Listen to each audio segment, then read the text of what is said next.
इस देश के लिए बहुत इम्पोर्टेंट है। एक तो पानी पूरा इंडो गंगेटिक प्लेन में जो हमारी जो गंगा नदी है उसके जो आपके कैचमेंट एरिया है उसके जो गांव में जो मैनेजमेंट होना चाहिए, प्लानिंग होनी चाहिए।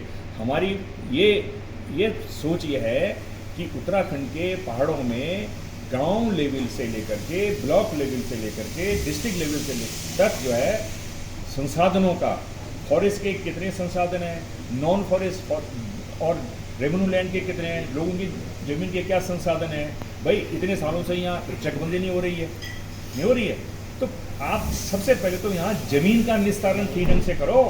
कौन सी ज़मीन किस चीज़ के लिए यूज है, लैंड यूज प्लानिंग होनी चाहिए यहाँ पे, उसी हिसाब से होना, संसाधनों की उसी हिसाब से होना चाहिए।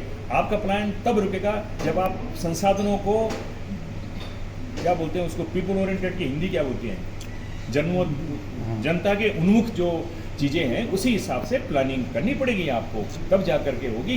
हिमालय की प्लानिंग जो है वो राजस्थान की तरह थोड़ी होगी। इसलिए तो हम ये कहते हैं कि एक प्लानिंग प्रोसेस में जनता की भागीदारी के साथ इस स्टेट ब्लॉक स्पेसिफिक, गांव स्पेसिफिक प्लानिंग होनी चाहिए। ये हमारा विचार है। इसमें हिल की प्लानिंग अलग होनी चाहिए। कितने की पार्टी में भी भगदड़ मची हुई है, वो अलग बात है। जब 25-30 साल तक एक आदमी रहता है, पर ऐसी एक क्षेत्रीय पार्टी जो है आप यहाँ बनाइए। आज अगर आपको लगता है कि उत्तराखंड समानता पार्टी से अच्छी कोई इस तरह की बातें करती है और भी अच्छा काम कर रहे हैं, तो आप उनको भी लाइए।